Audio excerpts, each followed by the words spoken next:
one thing that is very fun about being in Pittsburgh is your sort of singleness in fandom. The way that you love the Steelers, right? The way that you, yeah. And I saw this story about a woman whose husband sadly passed, and to commemorate him, she kept his Steelers tattoo.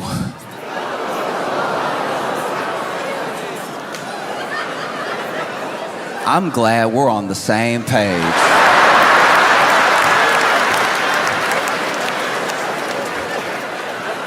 Because initially when I saw it, I was like, what? Yeah, no, kept the Steelers tattoo and it's like in a little. And then in the article, she was like, yes, we kept the tattoo. No, we don't think it's weird. And I was like,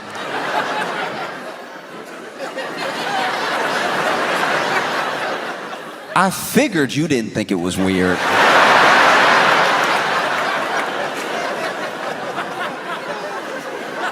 Seems like it was your idea. That would be wild if you were sitting there holding the plaque like, I can't believe they let us do this. This is...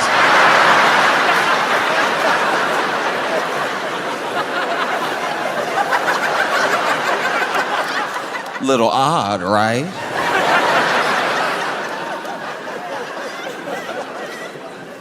And look, I don't know.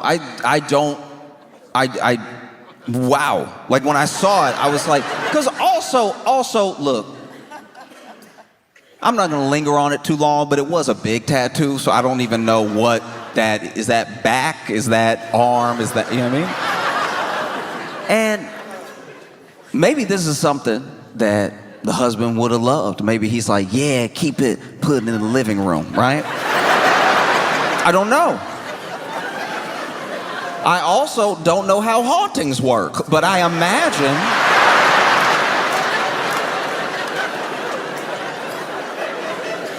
I do imagine having some of my skin means I'm gonna stop by.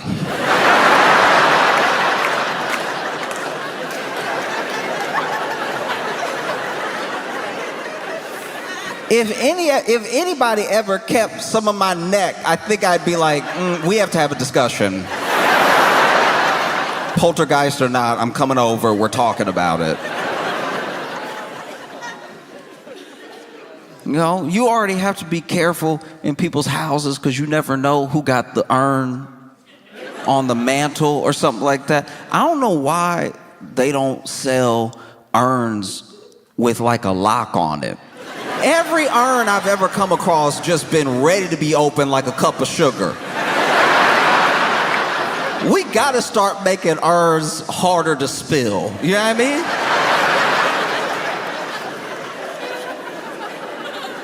I've been in people's houses where they got, whether it's like a family member or the pet, they got the urn on like a mantle or a bookshelf, and I'm like, that's a little high.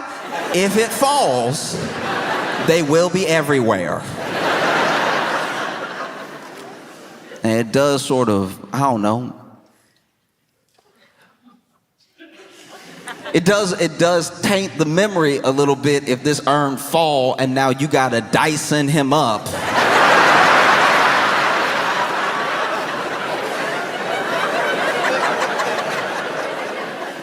And then put him back in a new urn with whatever was on the carpet.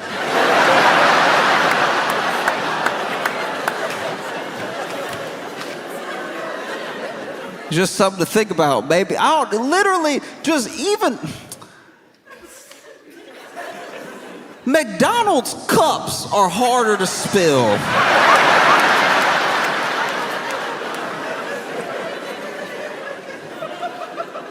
Just something with a twist lock, something.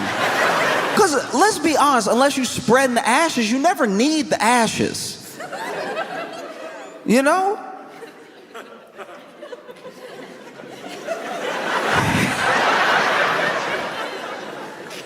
It's not like you hiding something in the ashes and then you're gonna open up the urn, pull out the Glock. Like that'd be a wild home invasion. That'd be imagine you're, let's say somebody, goodness forbid, but let's say somebody broke in your house or something like that, and then they've got you and the family held hostage, and maybe you did something to them. Maybe you're a healthcare CEO, right? And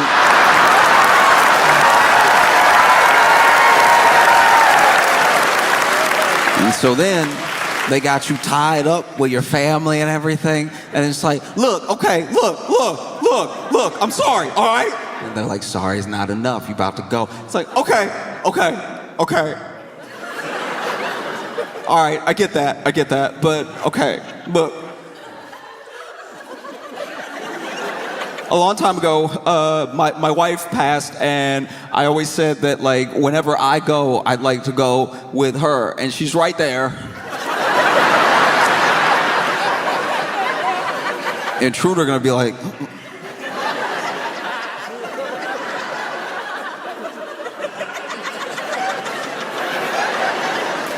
over there? Yeah, she's on the fourth shelf. Fourth shelf next to Great Expectations.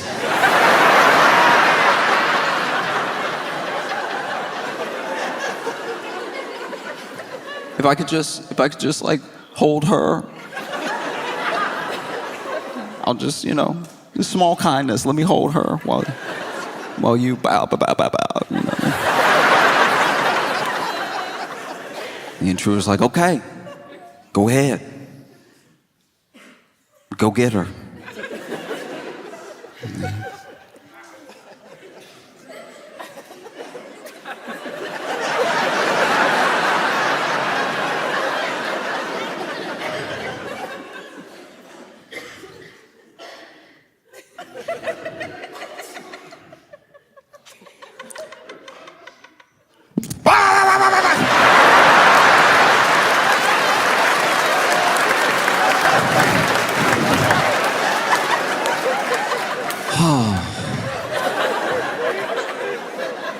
Thanks, honey.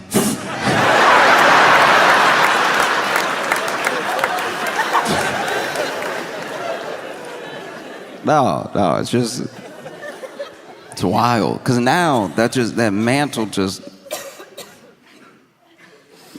it's like in a frame, and I guess they're gonna put it on the wall. That seemed just as precarious as any urn. Imagine you having a house party. And somebody bumped the frame, it fall. Now you getting yelled at. You knocked over daddy.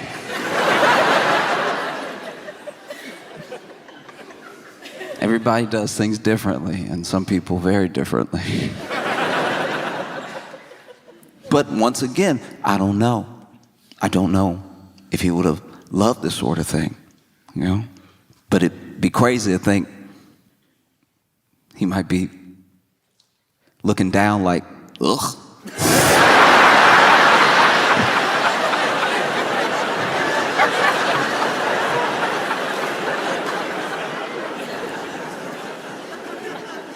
But in case he loves this sort of thing, and in case he can hear us on 3, I'd love all of you to join me in a Go Steelers. 1, 2, 3. Yeah.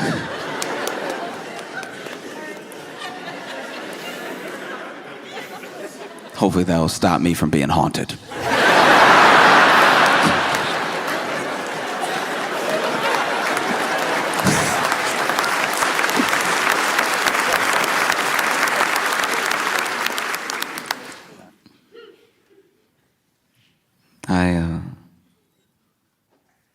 In my life, I've had a lot of roommates, and it's funny because, like, I don't know. I've talked about this before, but like,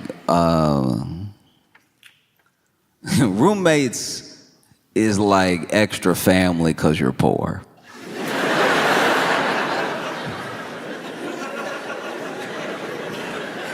You don't exactly bunk up with a stranger because things are going well. Every roommate I've ever had has been out of necessity. And you just gotta get used to it. But it's crazy because people, the way that people are roommates is usually a clue into how they lived before, like how they were raised potentially. Maybe they were raised to act differently than they're acting as roommates, and this is them out on their own for the first time, rebelling against all these rules they had at home when they were, younger. That's the most charitable way to put it. Like, I think mostly a lot of people are insane. And there's nothing like having like a messy or lunatic roommate, and then maybe you do become friends though. Maybe you're friends, maybe you're friendly. And then you go visit them at their house and you see that it's pretty much the same. This person is wild through and through. I had a roommate that,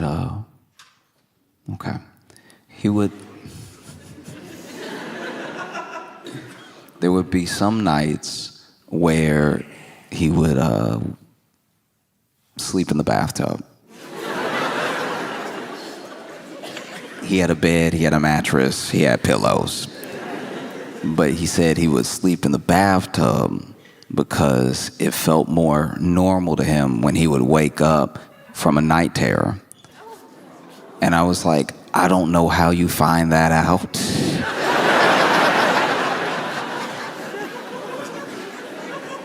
That means this man had night terrors and tried every room before he went tub.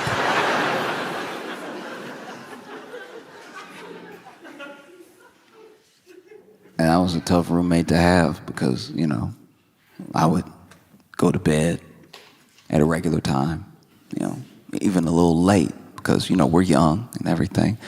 We're in college, and then I would just know I can't go to the bathroom for the rest of the night.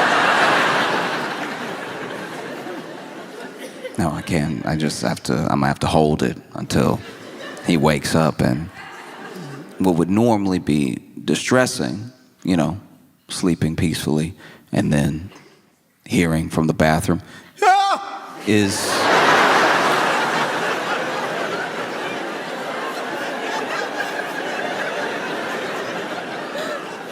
only made a relief, because then I know, okay, he's up, I can go.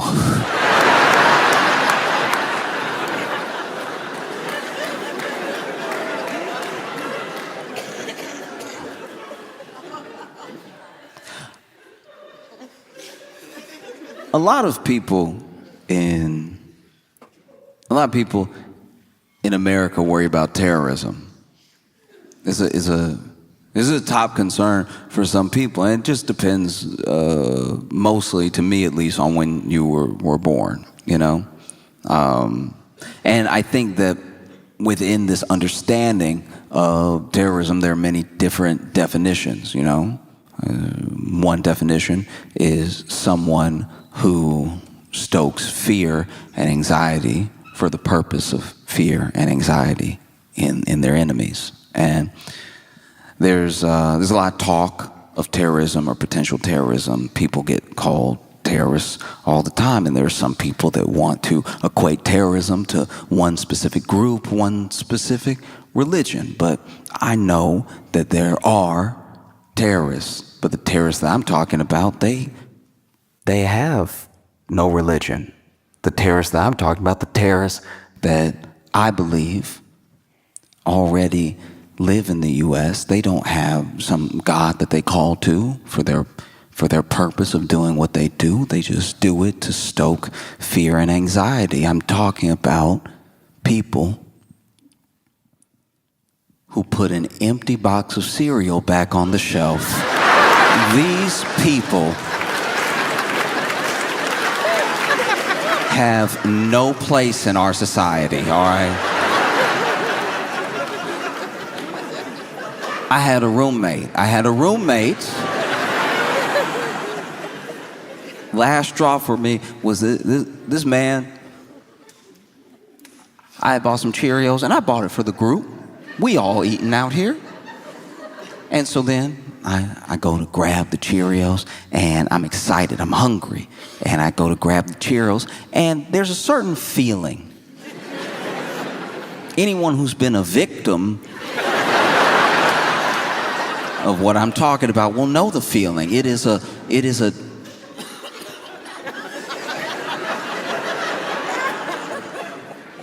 weightlessness of despair.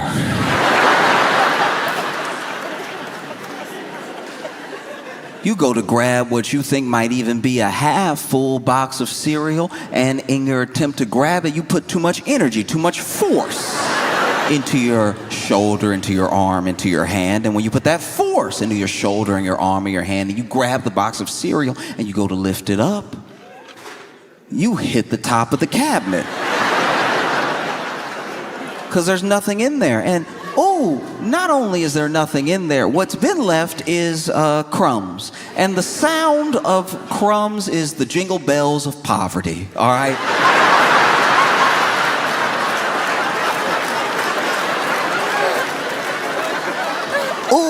I've never felt poorer than when I hear crumbs.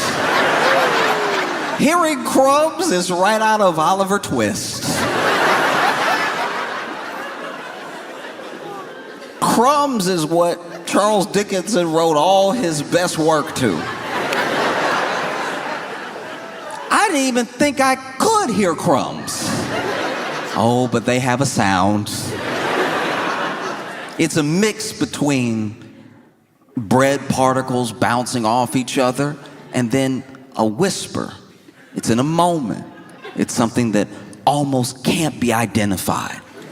And it's the whisper of those crumbs, the same way that you could split atoms or you could collide particles and make an entire boom, a bang, a nuclear bomb, and a hydrogen bomb. The banging together of these bread particles makes one singular noise, and it is the universe telling you from a point of almost quantum physics, bouncing the particles off each other, that you're poor. That's the sound of poor. Wouldn't you love to say yum? You'll never say it. You're too poor. These are crumbs.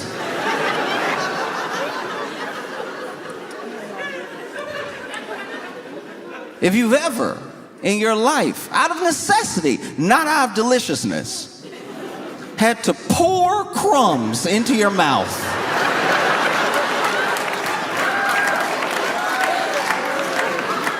only in the Bible do I imagine this level of thirst for food. You might as well be in the desert. Even if you are in your Pittsburgh apartment, you might as well be in the desert if you are opening your mouth, letting it hang, while an entire bag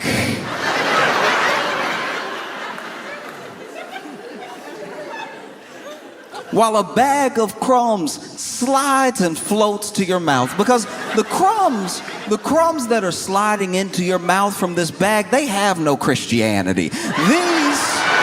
These crumbs are there to embarrass you. They're there to make you look and feel poor while you pour them into your mouth. Maybe that's where we get the word poor from, and maybe that's where we get the other word poor from, because you have to pour these into your mouth while you feel like the poorest person that has ever lived. And the bag is stiff because it's that hard, semi-soft plastic that they only make cereal bags out of. And because of that, it's got a lot of ridges. It's got a lot of things that the crumbs can slide and get caught up on, you know? It's a lot like when you try to get water to a new place and the water is working its way through the canyon, but it doesn't know where to go yet. It's being pushed by the other water, and this gravity that's pulling down the crumbs to your mouth has the crumbs rushing at you from all angles. Even when you try to pinch the bag, to give yourself some dignity. You try to pinch it and straighten it up to make a funnel for your mouth, because this is all you have. Crumbs is all you have. Crumbs is your life. And so you make it as straight as possible. You slide it down. Only when you are making a paper plane do you have this level of intent as you straighten something out. You straighten it out as much as possible, and then you dip it into your mouth, and still the ridges find a way. Because the devil is busy. Oh, the devil is hard at work trying to make you look and feel poor, even if you're alone in the room. You pour the crumbs, they're rushing from all angles, skiing down the plastic to your mouth. But then something happens. You don't know if it's in the middle of the bag or it's at the very edge, because some bags, depending on what cereal you get, have smooth tops and some have ridged tops, okay? That's going to be important, because if it's a smooth top, the crumbs will slide out. If there's ridges right at the top, that means that the crumbs have one last giddy up before they get to your mouth. And so then not only do they giddy up, but you are looking for the food. You'd at least like to see what you're eating. And so you're looking down the bag, and the crumbs are like, we can go anywhere. We could go in your mouth, we could go up your nose, but we love to go in your eyes. And so then you're standing there with crumbs in your mouth and in your eyes and down your face and down your shirt, because as soon as they got in your eyes, they stung, because crumbs are sharp. You might as well juggle knives over your open eyes. You know what that feels like? To be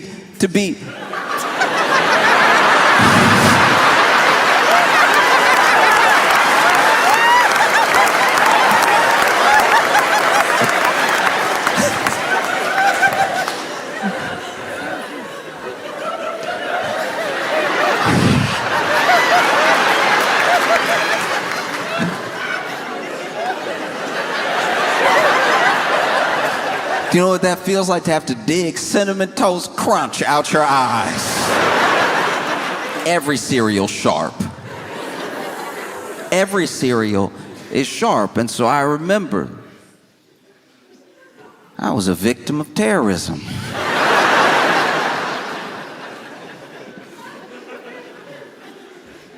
And I took my crumbs like a man. But then I confronted my roommate. I said, hey. I know what you did. You know what you did.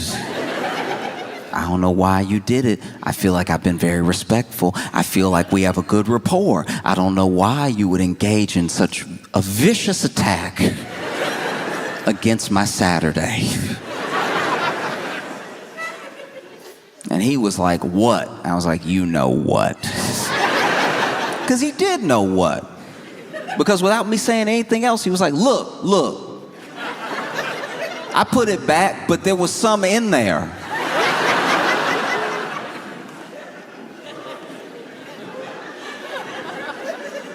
And I said, some crumbs?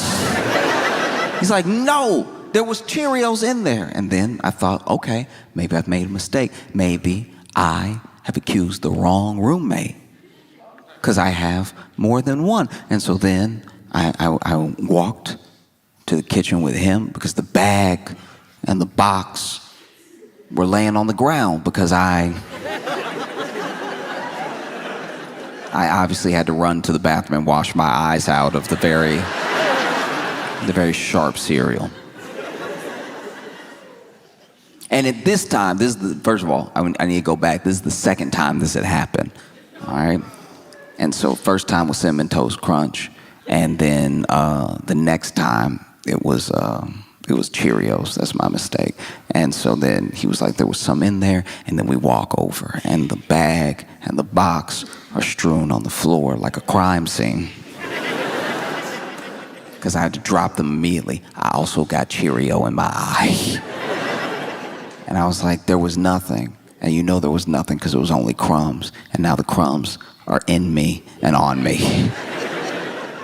And then he's like, no, there was something left. I was like, what left? And he was like, there was one Cheerio. And I was like, now I know.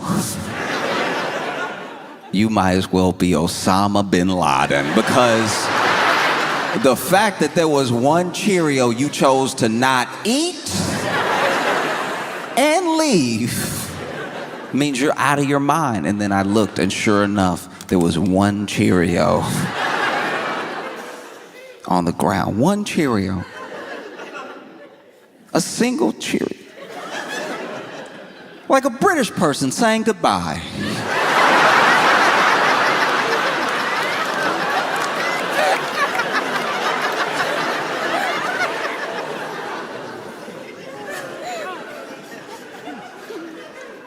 Obviously, I didn't kill him. I'm here with you now, but I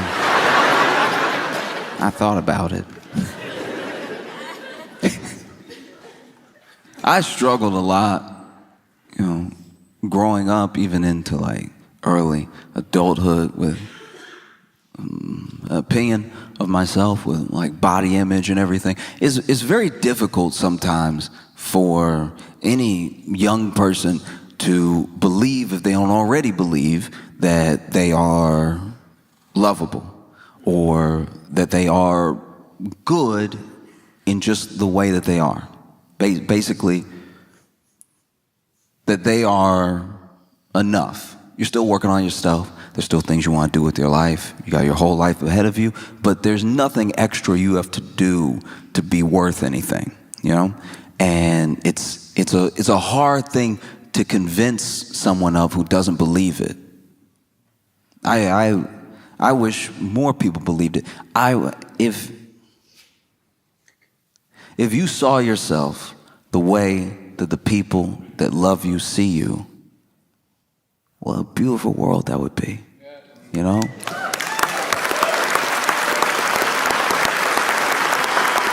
And it's not as if love isn't poured into and on these people, showered with praise when something goes right.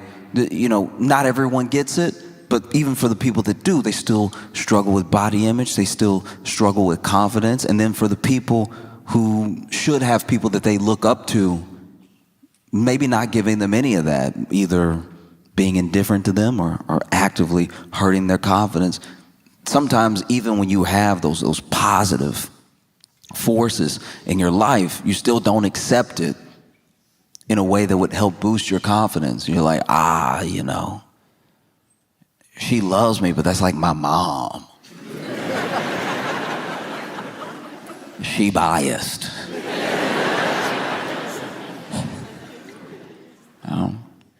And I know for me, I spent a ton of time trying to work on myself in different ways. Some things that I actually needed, some things that built me up, and some things that were maybe a little bit unnecessary, I really struggled to look at myself in any positive way until I got really fit. Like in my head, really, really fit. I should look like, I saw other guys and I thought I should look like that. I should look like a version of that, at least, And never mind that I'm looking at dudes who have been on their own journey or struggle with their own confidence, or maybe get a little extra help to look the way that they look. I don't know. And I was never trying to be like insanely huge. I joke about being like ripped and real big, but honestly, I don't have the frame for it. Truly, I'm not tall enough to be wide. No matter how big my shoulders got, I'd start to just be in the way. Like it looks good in the picture when you're flexing and you've got all the muscles and they're all defined and everything, but then practically in life, it does start to be a problem when you're trying to walk through a door. You don't want to be on a date and see a door and go, uh-oh.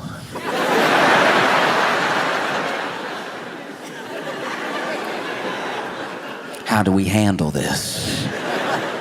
You know, because the shoulders, the hips, they're all wide and muscular, but that door frame, oof, making all of them standard. I can't believe they're doing this. And then you're holding hands, you get to the door, and you're like, you first. You look like you being a gentleman, you know. Please go ahead. And then she walks through the door with ease, and you now have to figure something out. You're standing on the opposite side of the door, and you're like, oh, okay.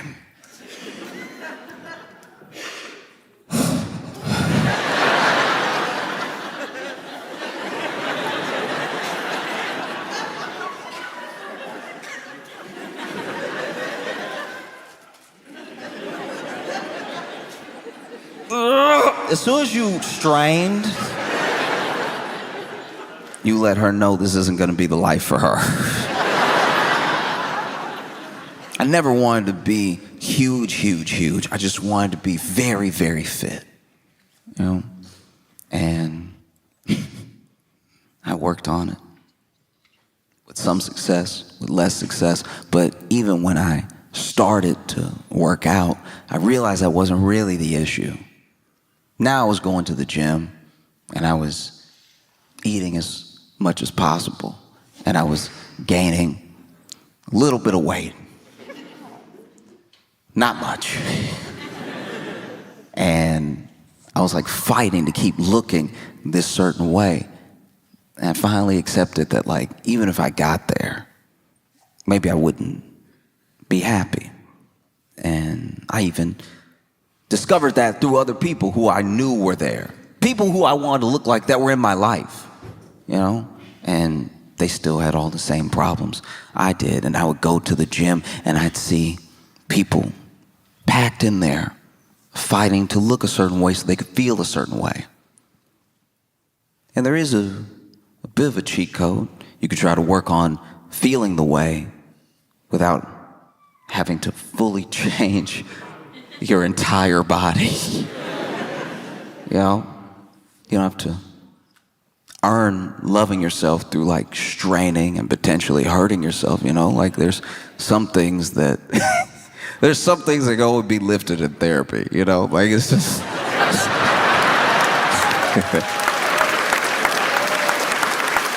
and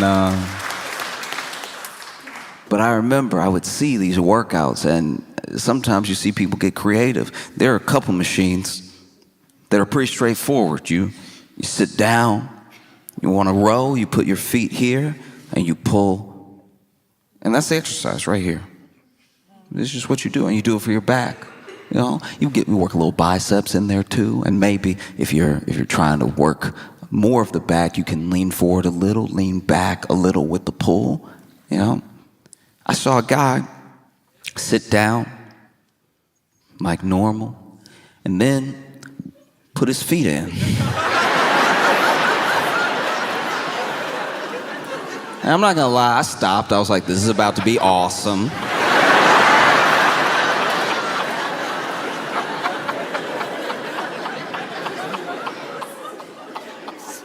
This man, I don't know what muscle it works out. It seems like it just ruins your joints, but he went,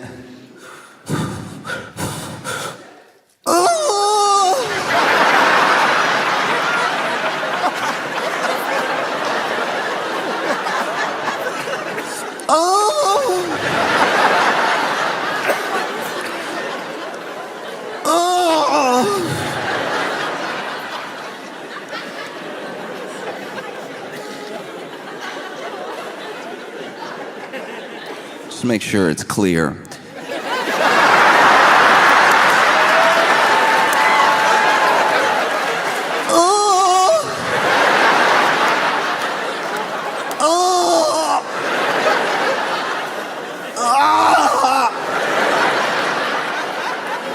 and it looked like it felt like it sounded.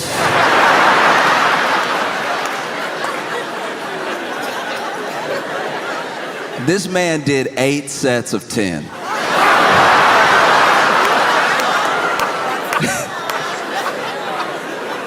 And I watched the whole thing.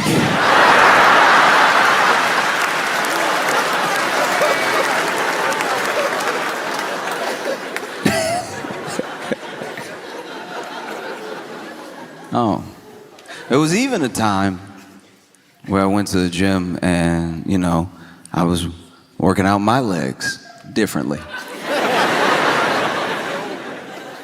I was doing some lunges, I was doing some like split squats and everything. Not much weight, but just trying to make sure that I worked out my legs, because there are some people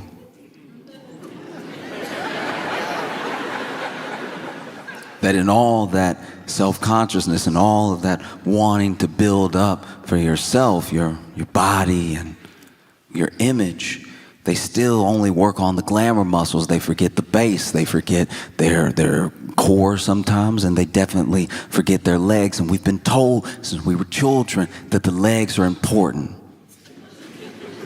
We've been told in many different ways. We've been told by PE teachers. We've been told by coaches. We've been told by parents. We've been told by cartoons. There's an entire cartoon dedicated to people who skip leg day. Johnny Bravo was trying to warn us for our entire childhood how important leg day is. That's not a structure you want. You don't want to have more hair than... So I was working out my legs, and so I'm packed into this gym with a bunch of other people, which is, look, it's very frustrating because this gym was unfortunately affordable. So a lot of people were in there, and I was one of them.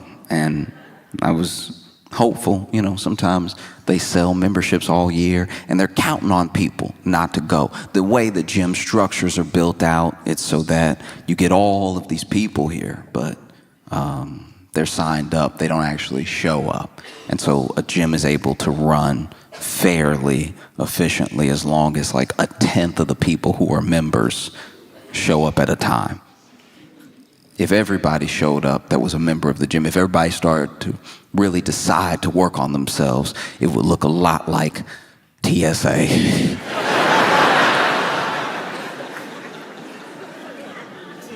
Be very little movement. The only way to work out would be passing the weights, just you can have some. And while I was in the gym, packed in there with everybody else, there was a fire alarm that went off and some smoke that we saw. And, I didn't see any fire, but 2 out of 3 signs isn't bad. And so there were only 2 exits, which in retrospect was a horrible thing. Like you could only get out through the elevator, which you're not going to take during a fire, or the stairs. And so people started clamoring for the stairs. And this is where the real fitness test began. Because there were some people that were out in a flash, but then there were other people who had been working out. So they used all their fire running strength on the treadmill. So now they see that the fire alarm is going off and there's smoke, and they hop off the treadmill and they're like, oh no.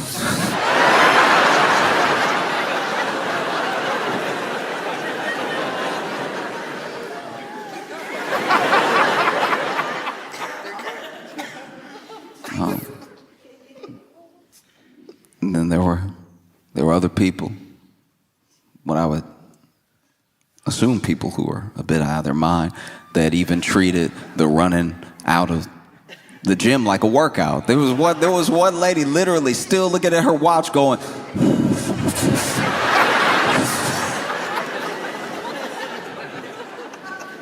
And then there was me, who had been doing leg day. I tried to make my way out as fast as I could, but honestly, if I could brag on myself for a second, I had gone pretty hard. You know, I had a PR and everything, and a PR is what you don't want to have when it's time to run. Because I put the weight down, I saw everybody running out, and I made my way for the exit, and I could not stop jiggling. Like every...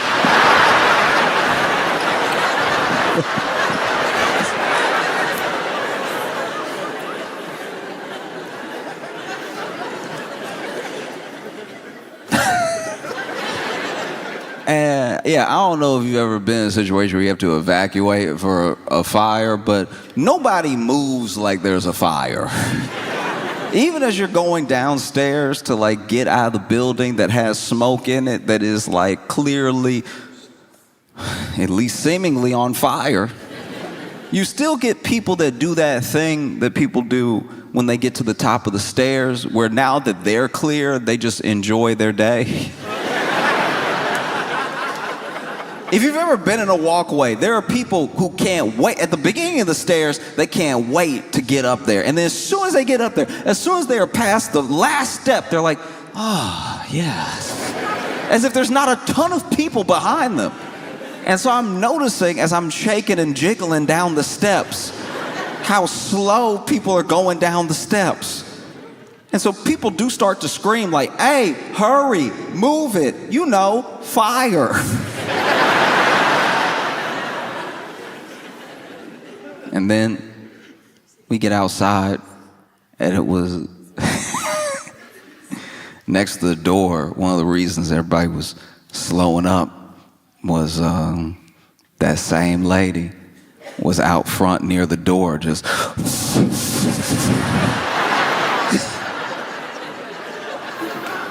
like next to the door, just run, like you still got the rest of the world to run. What are you waiting for?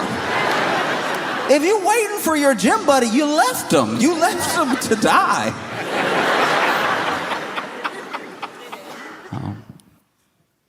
It's funny because I was watching the news and I saw this, can't really call it a debate, it was more of a screaming match. But it was on CNN. And on CNN, okay. Found the one person that works at CNN, and that's... Man, I've never heard anybody clap for CNN like that. Yeah.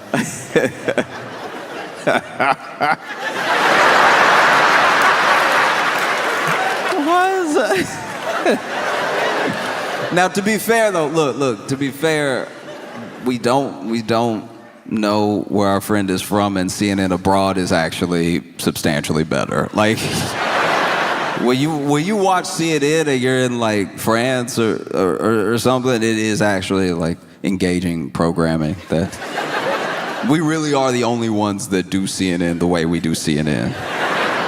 I like, as an example, when you travel the world, McDonald's is still fast food. We're the only ones that made it poison. You know, every other country, they just say what happened on the news. They just tell you. They're like, oh yeah, no, then these people came, and then the other people came, and then the first people left, and the second group of people left. It's really mostly in the US where you watch news and it's like, chaos in the streets!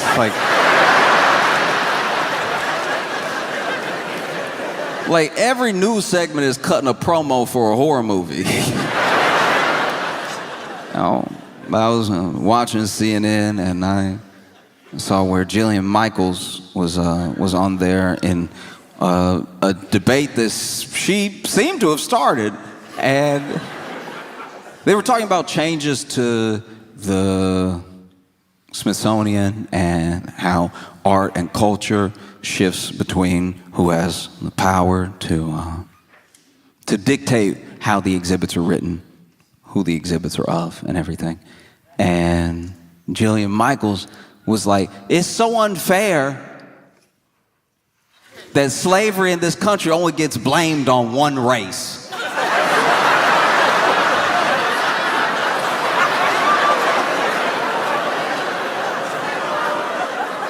Look, as outrageous as that is genuinely funny. Like, look, I'm not gonna tell anybody how to feel, but if you heard the words I said, that Jillian said, and you immediately got angry, I would ask you to take a step back. I'm not gonna tell you how to feel. You can be angry if you want to be angry, because it is a very short-sighted, ignorant thing to say, but that's precisely why it's so funny. It is absolutely hilarious. But the best way I can describe why this is funny is when I was a kid, I would be at home alone for about 3 hours. I would get off, from school. I would do practice, and then I would get home and be alone for about 3 hours, right? So for 3 hours, I was the only person in the house. And one day, I was just walking through the house. I was eating something. I think I was like eating some Easy Mac and walking, not paying attention where I was going. And I knocked over this vase. And it was a vase that my mom loved, right? And so it smashes on the ground. And I genuinely didn't know what to do, because I was like, man, I'm going to be in a huge amount of trouble. I need to think of something. And in my head, I was like, what should I do? Should I call my mom now and be like, hey, when you get home, you will want to beat me. But I feel like if I tell you now and you're going to be like on shift for another half hour, and then just the concern, because I never call you, I'm hoping the concern that you have that I am calling you you'll be so relieved that I'm alive, that I'm not dead, you'll want to kill me less. You know, because having that coworker be like, it's your son, you know what I mean? And then have you be like, oh, what, my baby? And then I tell you what I'm about to tell you, and then you're like, oh, I'm just so glad you're still with us that I would hate to make it so you were not, right? That was one thought. Then the other thought was, look, I've given this whole having a family thing a good run. Maybe I dip right now. Maybe I leave home right now.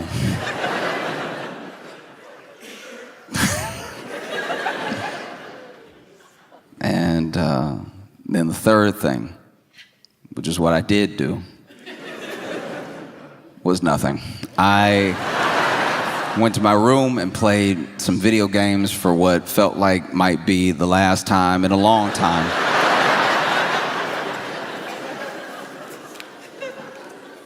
And then my mom got home. I remember all the noises of her getting home. I remember the like screen door, and then the lock, and then the lock turning, and then the deadbolt turning, and then her walking in, the screen door shutting behind her, her shutting the door, her locking the door, and the deadbolt. Again, every footstep from the front door to the kitchen, because she missed it at first. And then every footstep after the kitchen back into the living room, where I heard my name. And not my name the way you know it, my full legal name. You know what they put on your death certificate or before a parent kills you? My full legal name. And then I walk in, and my mom is like, what happened? What is this? And then I said, oh, you just gonna blame it on me?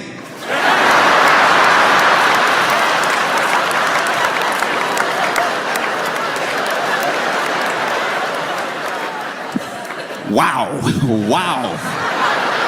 Maybe I was in there playing video games the entire time. Maybe somebody broke it, and left. Maybe I'm lucky to be alive right now.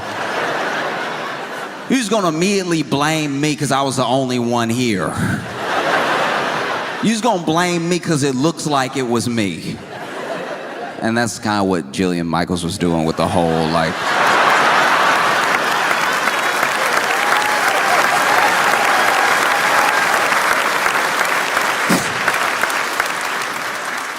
Yeah, that's kind of what she was doing.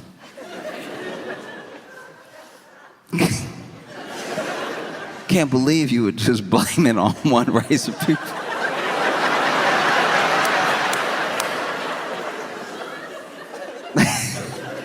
And it's so funny, too, because when it comes to history like that, there are always these bad actors that try to pull the thinnest straw man out of the woodwork. You know? There'll always be that person. There was a guy, I don't actually remember his name, and this is before slavery in the U.S. was more based on race and before more people were shipped to the U.S. There was a dude that I've read about that apparently was of African descent, and he came over and he had about 2 or 3 slaves. And one of those slaves was seemingly of the Caucasian persuasion. And whether this thing is true or a myth, I've heard it my entire life when referencing slavery, that there was one black guy who had a white slave. And I'm like, look, even if that's true, that's not what it's known for.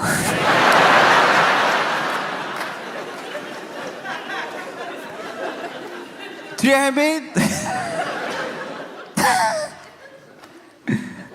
Yeah. You're just picking and choosing how you present an entire idea.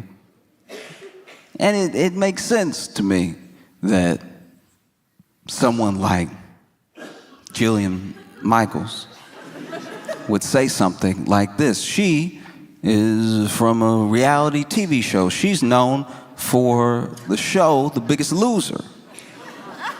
Yeah, that's who she is, that coach from The Biggest Loser. You know, the nice one. The Biggest Loser was a show, I don't think it's still on the air anymore, so if you're not familiar with the show, it was a show where they would bring on people who were overweight, struggling with image and everything, and they would help them lose weight by making them do slavery.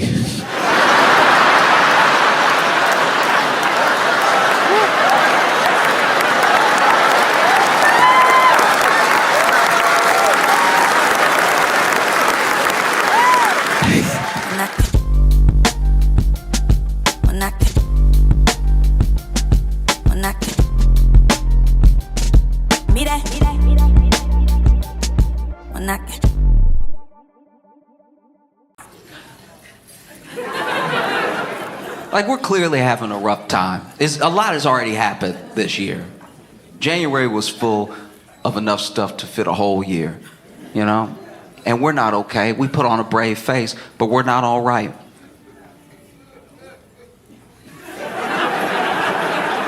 Clearly, you could tell. That's a distraught laugh.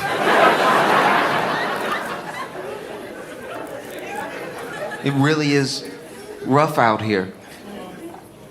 Elmo asked us one question. It took nothing.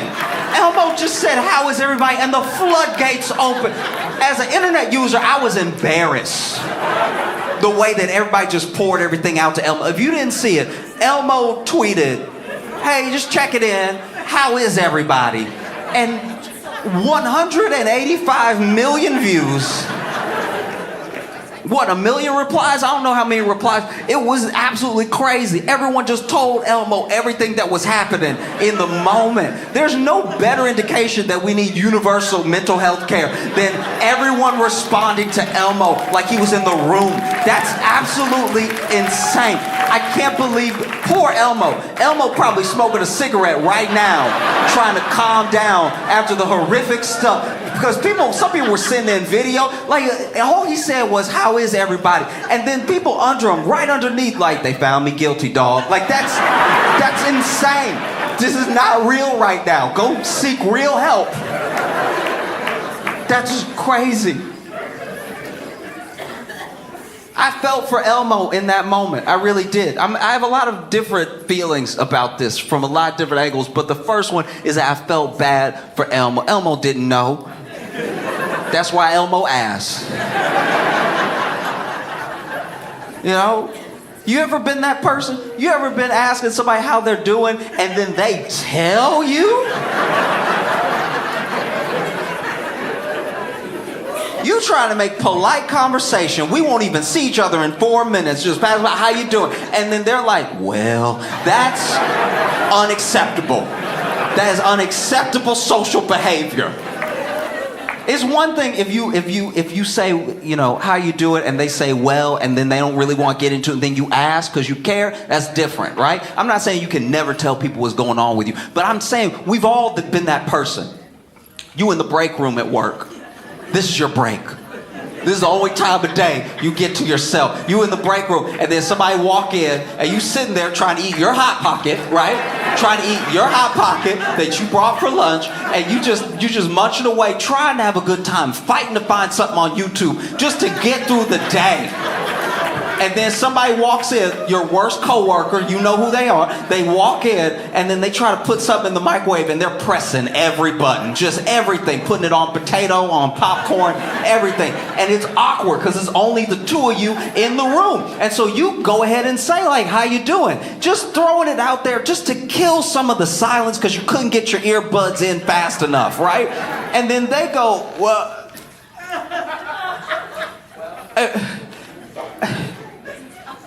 I think I married the wrong person. And you're like, oh, no! I'm eating my Hot Pocket. I'm not ready for this shit. What's wrong with you? Just open it up like, I think, you know, because it's like sometimes people grow apart. And it's like grow apart. But also it's important to fight for what you love. You know, you gotta fight, but then when's the time to fight? Because like the kids love her. They love her. So if I lose her, I lose the kids. You know, even the dog loves her more. Maybe the dog loves her more because she doesn't do this. How about that? Maybe start there. Maybe the dog also is aware of who has the better vibes between the two of you. Oh no, man. I just feel like I'm married to my own casket. Oh, wow. That's rough. I got one more Hot Pocket if I can get past you real quick. No? How is everybody? Just Elmo asking, how is everybody? I mean, to be fair to us, I won't put it all on us. Some blame goes with Elmo, some of the blame goes with us. What a stupid question. Think about it. How is everybody is very much a 2012 question. Remember 2012? Remember hope? Remember that? Remember back in 2012? 2012 was supposed to be the last year on Earth according to the Mayan calendar, and we were still twerking like nobody's business, dancing to that Savage song. Remember that hip swing? Remember that song? We were all dancing, no care in the world. If Elmo had asked us then, we'd be like, hey, it's not all good, but it's not all bad. He decided till after global pandemic and election year, high inflation. How's everybody doing? Get the fuck out of here. What a lunatic. What an absolute tone-deaf fuck. How is everybody doing? You know what it feels like? You know your friendliest friend. Just your real sweetheart of a friend. Like you know they're a good person, but they're annoyingly good. Like y'all be out together. Y'all be out as a group together, hanging out. Maybe 5 of you, 6, 7, 8 of you. And then you shut down the bar. The bar closes. Now you stand outside the bar trying to decide, hey, should I go to another bar? Should I go get food or should I go home, right? And y'all are trying to make this decision as a slightly buzzed group of people. And then a guy from out of nowhere, from the darkness, from the night. A man from the shadows will approach your group, right? And he doesn't look right. He doesn't look right. Everything is wrong. One arm is longer than the other. He doesn't carry his weight well. There's a lot happening. And then my man is just over here like walking up to y'all, and not walking up to y'all, really just slide to the,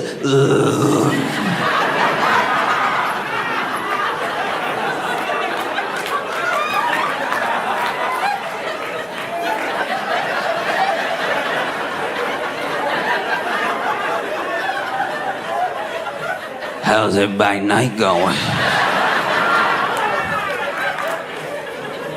And then your friendliest friend, your sweetest, friendliest friend, this idiot, will be like, oh, we're pretty good. How are you? Why would you ask that? The answer will not be good.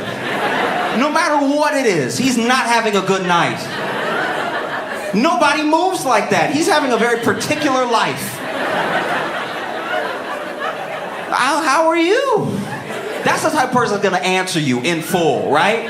In full paragraphs, in a monologue. How are you? Walk up.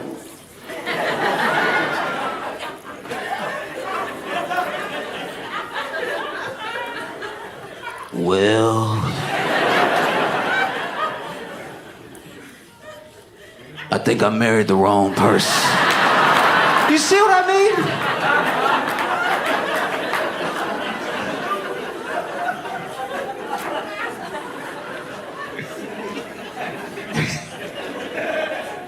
I just want to be like a fun guy. One of the reasons I'm not as fun is that I don't always understand or am caught up with trends. You know? Like being hip is what makes you fun to people who don't already know you. You got good clothes on, you know, stylish, whatever. I didn't know what Stanley's, I didn't know what Stanley's, when I found out about Stanley's, I thought white women had just got more into hockey, right? Like, I was like, why is everybody shitting on them for just doing what dudes do all the time? And then I found out that it was a cup, and it's just a cup for holding water, and then I got upset. Then I was furious. I was like, you got these women beating each other in the back of the head in Target for a cup to hold what? This is dystopian behavior. They out here fighting in Target like it's Mad Max Fury Road. It's so upsetting. It's really crazy. I don't know if you've seen the videos, but wow. This is truly wild. Starbucks, I think it was Starbucks made some sort of collaboration with Stanley, and they put it in Target for this pink Stanley. Now, the pink Stanley has fallen right out of the Barbie movie like a meteor to destroy the white community, all right? This is really bad. Because then when you see the video, and we've seen stuff like this, you've seen Black Friday videos, you've seen videos of people swinging on each other and everything. That's nothing new, really. But this is what bothered me, is that there's one video in particular where a guy tried to steal one. He wanted to steal one. He wanted one, right? This man tried to steal one. Remember that. The whole story for one, okay? This dude ran up and grabbed a box. Now, to be fair to everybody in the video, there's no way to know how many are in the box. He knows it's one, but it could be 36, right?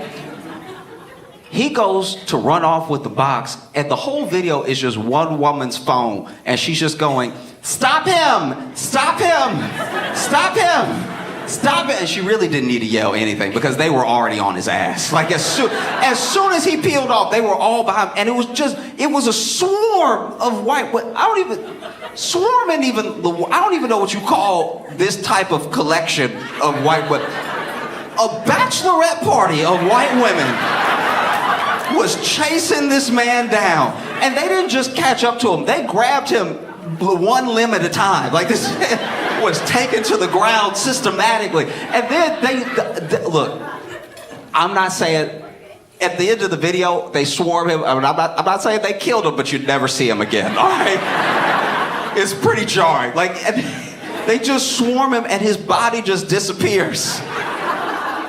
And I don't know which video y'all saw, but the one I saw, you hear him at the end of the video go, ah! It's like, that might be a death rattle. They may have really got him. That sounds like the last noise a man make before he go. That was crazy. He wanted to steal one. And look, I get it. He's in the store. It's a crime. I understand. But you never have bystanders step in like that. Never see anything like that. For a cup. Never forget this is a cup. I don't even know does it hold more water than any cup? This is absolutely crazy. People are stealing them and selling them out of trunks. This is crack for white women. This is out of a trunk.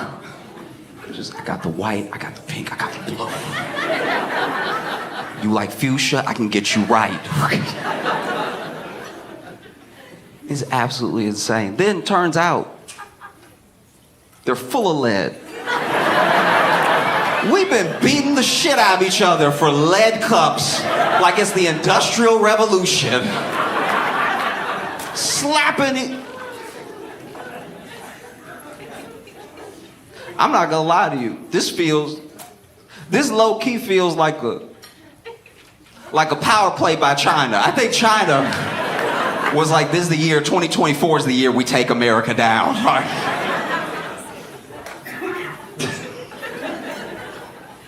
No, I was very weirded out by it, but also if it makes you happy, it makes you happy. A part of me even was kind of excited when I saw all these videos, because I don't know, Stanley Cups, especially the pink ones, they're just Jordans for white women. Like, this is the last time I see that type of behavior, just openly being robbed of your possessions. Speaking of Jordans, this blew my mind. There's a company that is letting people rent Jordans, like monthly. You can't afford the Jordans, you can rent it from us monthly for like $19.95 a month. It's one of the saddest things I've ever seen. It's like, if you're one of the people in here doing it, then I apologize, but I'm about to talk about you. This is truly insane. Like, you don't own it. What a great metaphor for being an American. It's like you don't own it, but you'll rent it because no one is gonna check if you own it. Like, to be fair, I've never looked at someone's gear and been like, but is it yours? It's never occurred to me. If you're wearing a hat, I assume that's your hat. I don't think that's on layaway. I think that's a hat you liked and so you bought it and you must own it, you know? But now it's created this weird thing for me, because what's the system like if you don't pay? Like the Jordan repo. Because think about this, how are you supposed to know? Let's say you have been making your payments, you're a couple months behind on those Jordans. How are you supposed to know if you get repoed or regular robbed? Do you know what I mean? You turn down a dark corner and somebody like come about them Jordans and you're like, no, legally do I have to?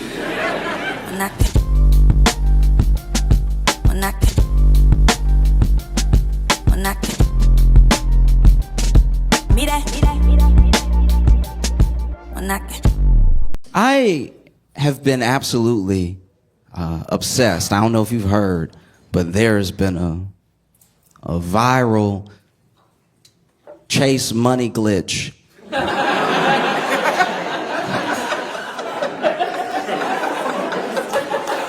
Okay, if you haven't seen it, basically someone on TikTok said that there was a money glitch at Chase where if you deposit a check for a large amount, an amount you don't have, it will let you withdraw the full amount that you just made up, right? And that is just check fraud. That's actually the plainest fraud you can do. To walk up to an ATM and be like, I'd like to lie, please. That's not legal at all. And so I saw the TikTok and I was like, uh-oh, I hope nobody does this. I hope nobody does. I hope not a single person does this. I hope no one does it because it's the worst type of fraud you can do. I hope nobody does this at all. And then I went to Twitter and 6,000 people had done it. Like, in the time that I saw it, there were already people who were like, yo, we out here living. And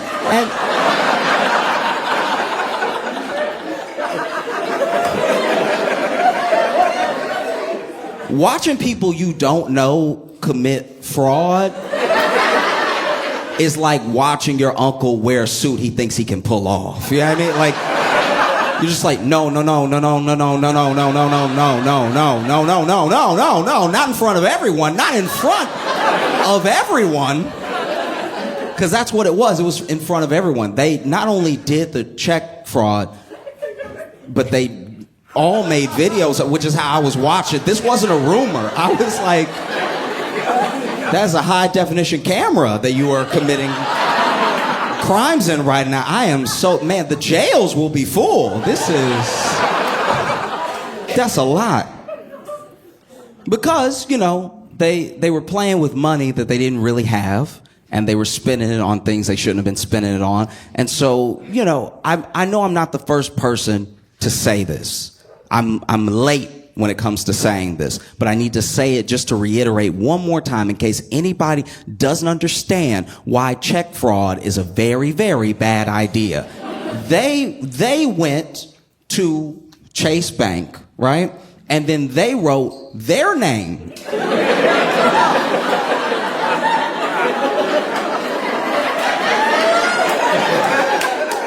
all over a check. And then they went to their bank, which was Chase Bank, with their name on that check, and then put that fake money into their account, which your bank account has every number that makes you identifiable. Like, your bank has your address. It has your social security number. It has the numbers of places you used to live. Like, they have so much information about you. Chase might as well just go to the police station and be like, we need to make a few printouts.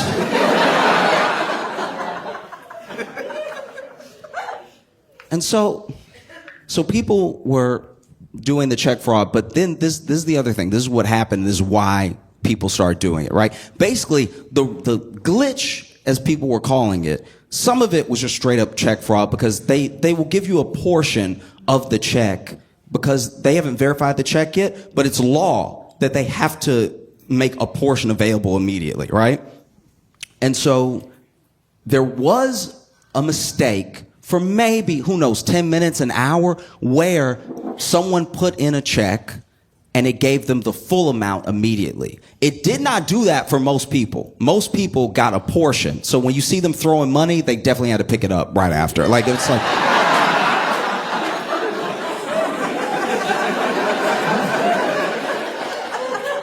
Don't let the internet lie to you. Like, they threw that money for the video and then they were like, oh God, you see.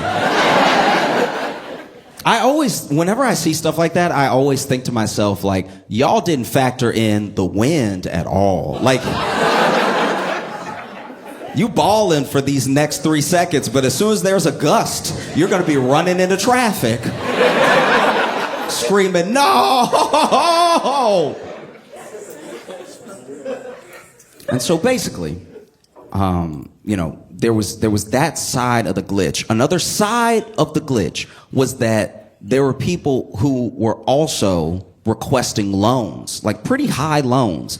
And the loans were also appearing, for some reason, appearing in their bank account in full, even though all the money wasn't available, right? So that part is a mistake on Chase's part on the website. But what's actually happening when they were withdrawing the money was just a little bit was coming out. That little bit was just a portion of a bigger amount, right? But then Chase caught on pretty quick because they posted it to the internet, right? Which is where Chase also is.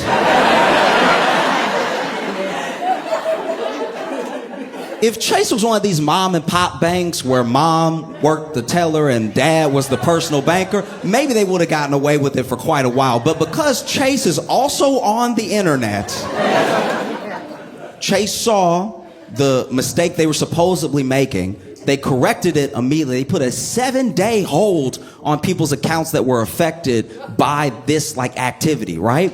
But then, because they never had the money and because they already withdrew some of the money, they were getting negative balances as high as like $72,000, right? Which red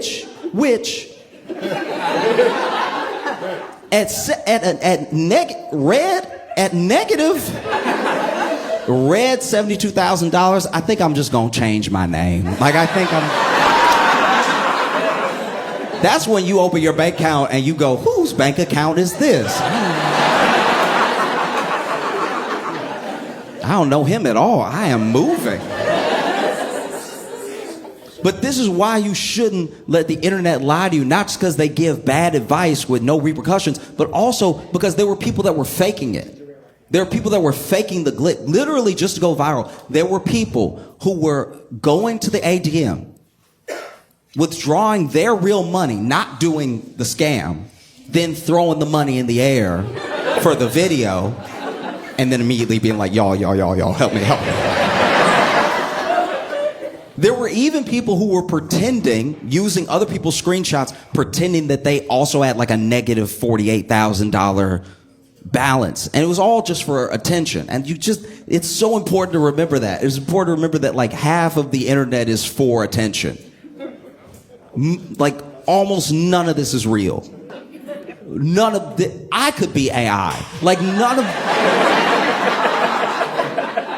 none of this is real. And so when you take things that are like fun on the internet and you bring them into the real world, you could screw up your entire life, because check fraud is so much a felony.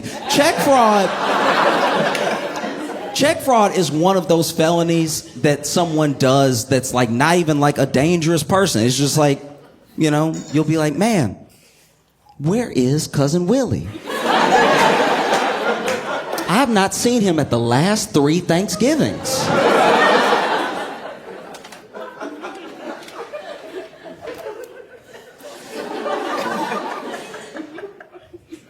And then your grandma go, okay, so Willie, he got into a little bit of trouble at Bank of America. It was a misunderstanding with a... Because grandmas always try to make you seem like less of a criminal. Like a grandma, you commit a crime and grandma be like, he had an accident. It was an accident. He is a sweet child. It was an accident because basically he got a little argument with one of his friends, and then he fell, because they were pushing each other. Then he fell on his friend, but he had just been holding a knife at the time. That's why we praying for him to get out, because I know his spirit. I know my baby, and my baby would never stab someone to death. My baby, how the police know he wasn't trying to get the knife out? You know what I mean? That's why it went in so many times, because it kept slipping in, and he kept pulling it out. Why didn't they ask why that man's body was magnetic? Why didn't they do that? My baby ain't no murderer.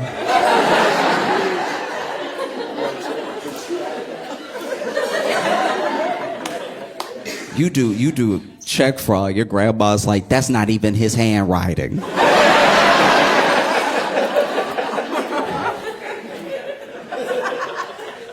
But grandma, is his name at his bank put into his account? And they just came and got him. Yeah, but I don't know. When a grandma really has nothing for you, when you did it so hard, when you did it in front of her, that's when she's like, I don't know. Because at the end of the day, the one thing a grandma is not is a snitch. Grandmas...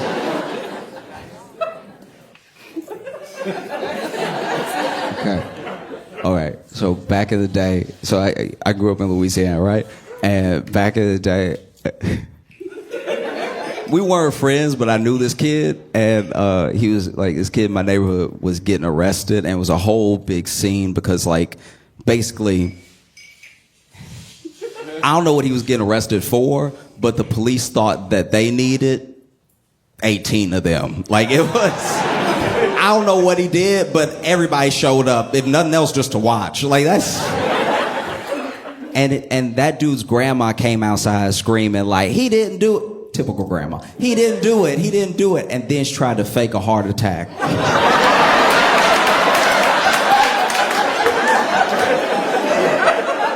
I was like, damn, grandma a G right here.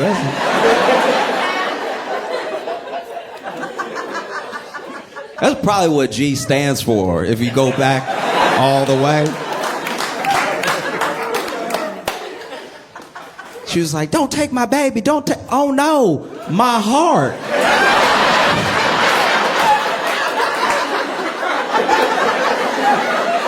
And you could tell she was faking it too because she like really planned the fall. Like the fall, because she knew she couldn't just fall however she wanted to fall. She may never get up again. So she was in her little nightgown and everything, looking for a soft spot on the ground. Oh no, not my baby, my heart.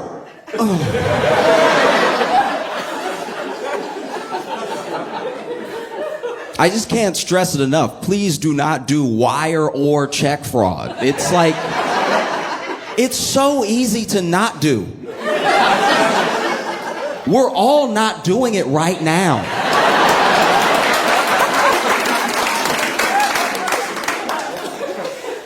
And I don't want to, look, I'm not coming from some holier than thou place either. I understand crime. I understand why people do crime. Like, if you've ever been broke, you get crime. Crime makes so much sense if you're broke. I don't understand when rich people do crime because they already have things. Do you know what I mean? If you do crime as a rich person, you're really doing it for the love of the game.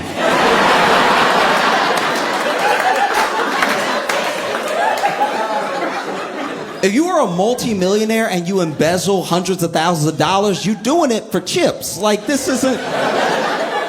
You just felt like being bad or something, trying to spice up your life. A poor person doing a crime makes so much sense. I don't have anything. I don't have anything. That's a thing. I'd like to have it. Simple math, you know? I've been hungry. You hungry? Man, I wish I had something to eat. But on this planet, in this country, we trade money for things to eat. And I don't have any of that, so I guess I just won't eat. And then you don't eat for long enough that you're like, damn, the food is right there.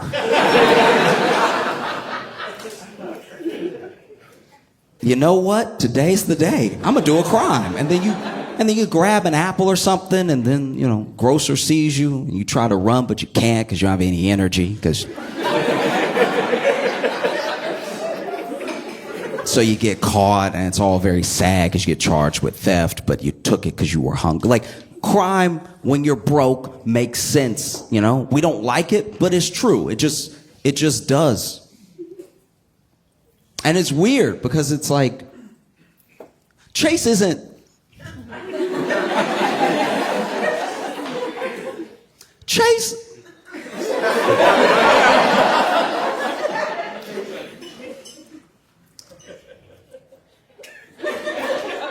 This is what bothers me about the whole thing. It was dumb of these people to do it. But to do it to Chase is like weirdly full circle.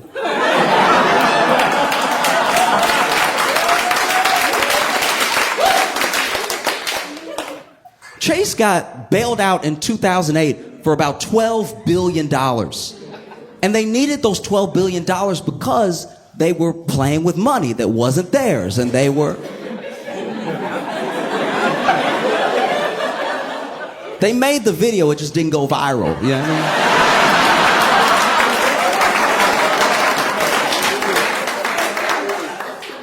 mean? So it just, I don't know, there's a deep irony in that, like, you know, one of the major powerhouses, probably the biggest bank in the country that contributed to near financial collapse, is going to go ahead and get theirs back from some of the people that they made poor. It's pretty harrowing, you know? But every single one, I don't care if you were a kid, if you were grown, there was a line, by the way. There was a line at the Chase ATM, so a lot of people were doing this at once.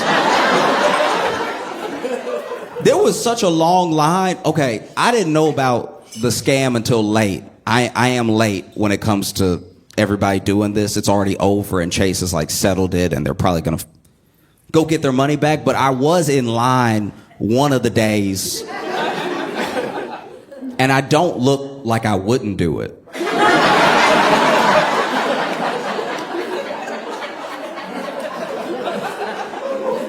I'm standing in line like, come on now.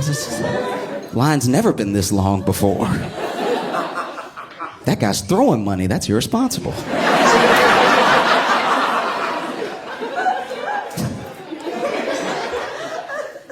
No. It's just, you should know. I don't care your age. I don't care if it was on the internet or if it was a rumor you heard in real life. You should know that you cannot just take money that's not yours as a poor person. If you want to steal millions of dollars, you need to already have millions of dollars. There is a Chase money glitch. It just only benefits Chase. The only people who can just print money with absolutely no consequence are the Federal Reserve. Everyone else has to deal with it. That's a tough one. It really is. Because I think about how some people are like actually in real felony trouble. I don't know what I would do if I committed a felony, but I was just joking. This is a terrible predicament to be in. Some of these people are like 20, They're like, guys, I don't know, I just wrote too many zeros, my bad.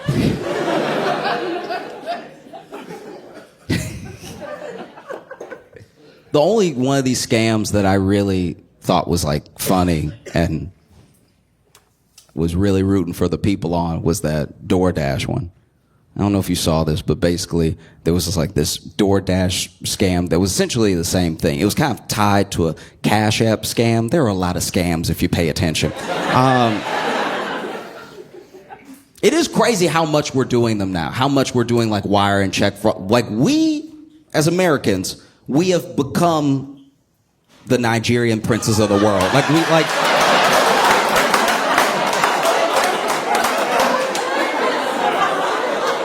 Because I know Nigerians. I know Nigerians from Nigeria. And they are like, what is happening over there?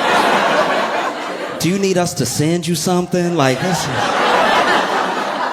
Y'all are down bad as a people and as a country. This is hard to watch. But basically, there was like a DoorDash scam / Cash App scam where basically Cash App was letting you, it was basically letting you have a balance without pulling it from your bank. So then people were saying that they had enormous amounts of money, right?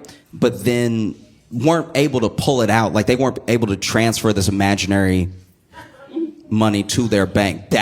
Thank God they weren't able to do wire fraud, but they weren't able to send it. But what they could do is, as long as a full transaction was online and they linked it somewhere else, they could pay for things online with this fake money, right? And so what a lot of people would do was use their Cash App fake money to get stuff on DoorDash, which feels like the most fulfilling of the scams, because you can make me pay back money, but you can't take the burritos out of me.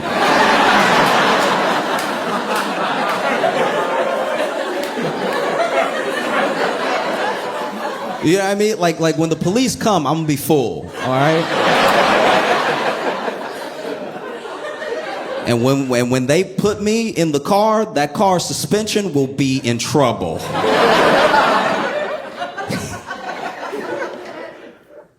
I had the opportunity not too long ago to really be a hero. Like, you know, you don't know when your hero moments are gonna come. They just show up, and then you act like the person you are in that moment. And I had the opportunity to be a hero, and I didn't take it.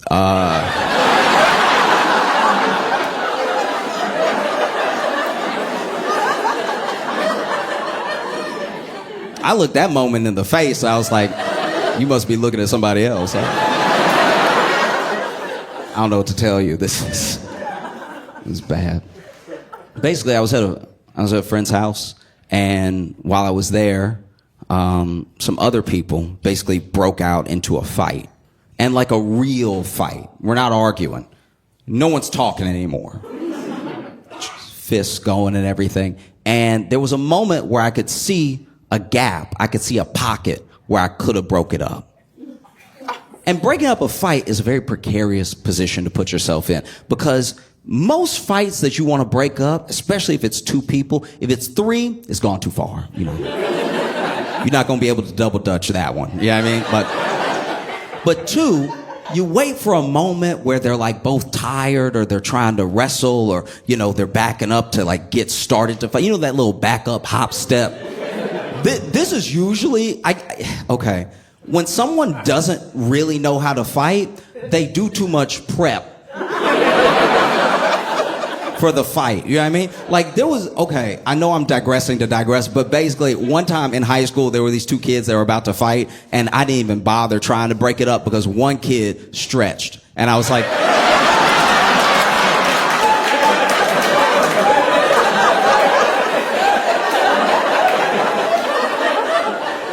nobody that's really about to beat you down goes, oh, okay, you about to get it.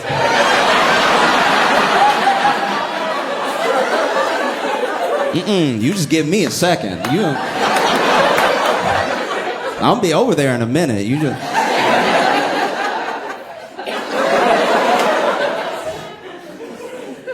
And so, said all that to say that, you know, there was this moment where they were backing up, and one of them, you could tell he couldn't really fight because his hop, when he was backing up to prep, looked weird, right? Because he didn't hop like, you know, like if somebody can really box, or if they've got like some movement, some footwork, they have the little hop. This dude went, okay, then here it is then.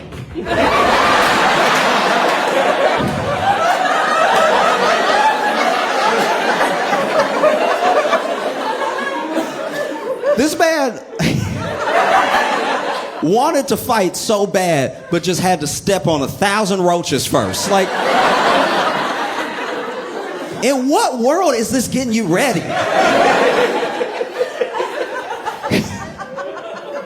You look like you've already been hitting your cerebellum when you move like that.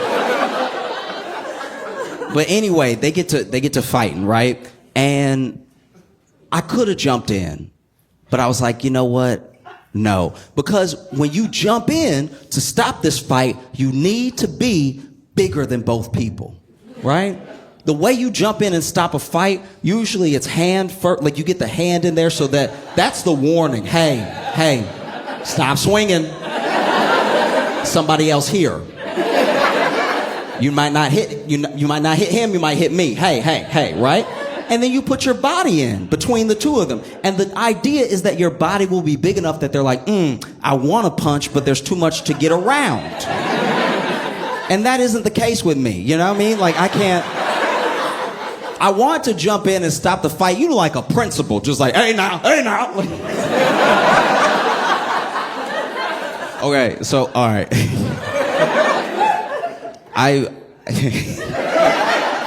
I did see, okay, so years ago when I was in high school, I went went with a friend to pick another friend up because all three of us went to different high schools, right? And so he could drive first, so he picked me up after school, and then we went to pick up our other friend. Now, our other friend was waiting outside of the school, but a fight had also, a few feet away, had also broken out at the school, and the principal did this exact thing, like, hey now, and you could tell he doesn't want to get in there because the hey nahs were too frequent. Like this man hey now,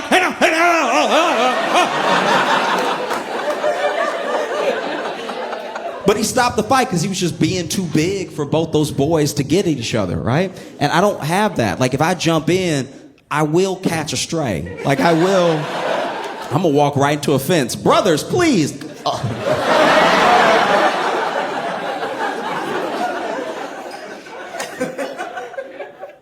And so then the fight breaks out, and the guy that I thought couldn't fight, it turns out he can fight if he keeps the fight weird, right?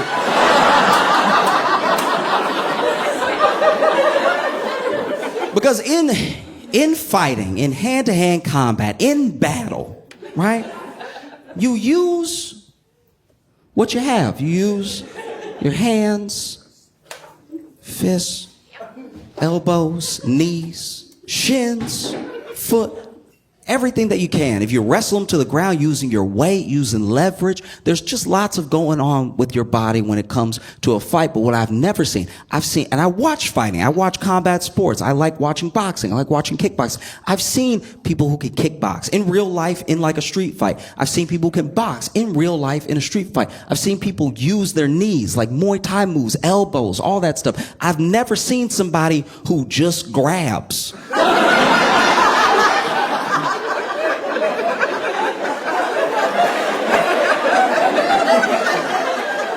It is harrowing to watch. Because my man is over here trying to like fight, like he's fighting, right? And he's like punching and kneeing and kicking and everything like that. And the other dude, anytime he get close, he's just like,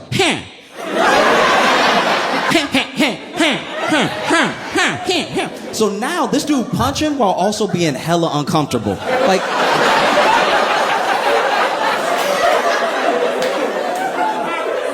Like you can see where he's like, hey, when's this cross over into a different type of assault? Do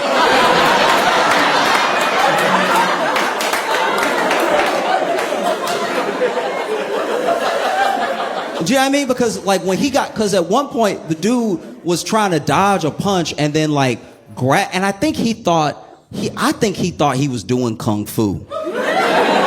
Because, you've seen the movies where they're like, ha, and then like just Black Panthering you up. You know what I mean? This dude at one point went to dodge a punch, but clearly, we could all see it, clearly grabbed the inner thigh of the dude he was fighting. And you see that dude miss with his punch, but also be like...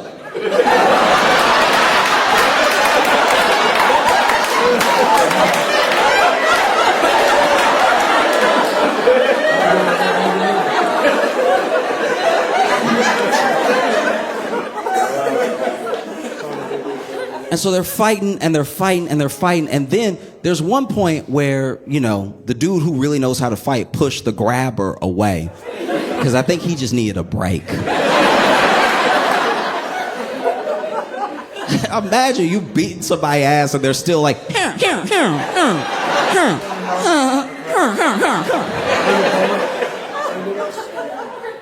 It's devastating. And so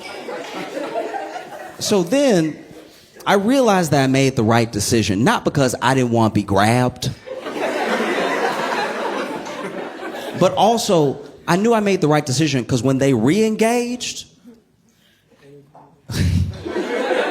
the dude who knew how to fight, okay. I shouldn't laugh, but all right. I knew I made the right decision when the dude that knew how to fight threw a microwave, right?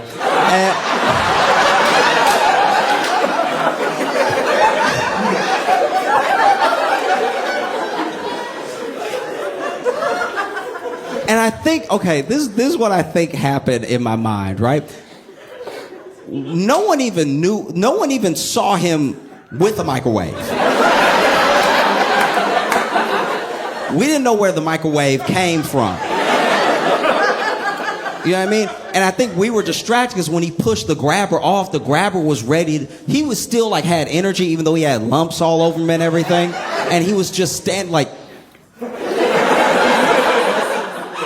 And I'm not even kidding. At one point, I guess when he thought the fight was about to kick back off, we were all looking at his hand, and he went, here. Like. And that must have been when old boy grabbed the microwave, because we were all like. It's weird. And there's a thing about when you're in hand-to-hand combat and you're losing, that's usually when someone reaches for a weapon, but the weapons normally make sense. I'm losing a fight. I'm in a home. I'm gonna grab something that's gonna give me a mechanical advantage, like a hammer or a knife. You know what I mean? Like, I love. One of my favorite things in the world, I've only seen it like twice ever, but one of my favorite things of all time is when somebody in a fight and they hit somebody with a book. Because it's literally poetic. When you hit someone with a book, it makes it feel like the book is in on the fight, right? Like if we're fighting and then I hit you with some James Baldwin, I'm giving you culture, right? I'm educating you. Somebody being dumb, you hit them with an encyclopedia. Read. You know? Somebody talking crazy, you hit them with a dictionary. You're literally giving them better words to use. But the thing about a microwave is that when it's coming at you in the air, it's all corners.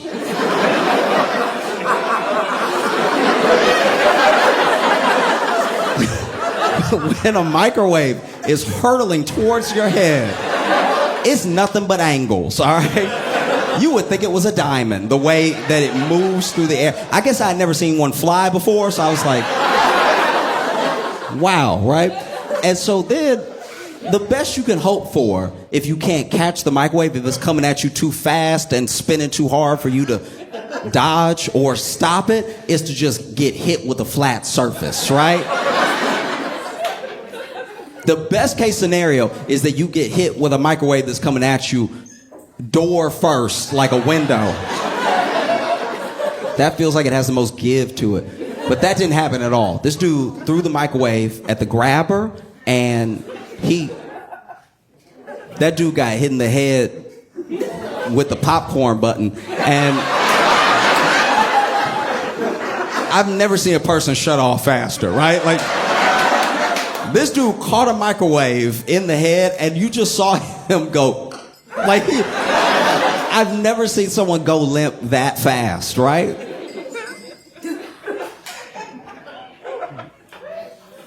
We were all standing there like, I think he dead. Like,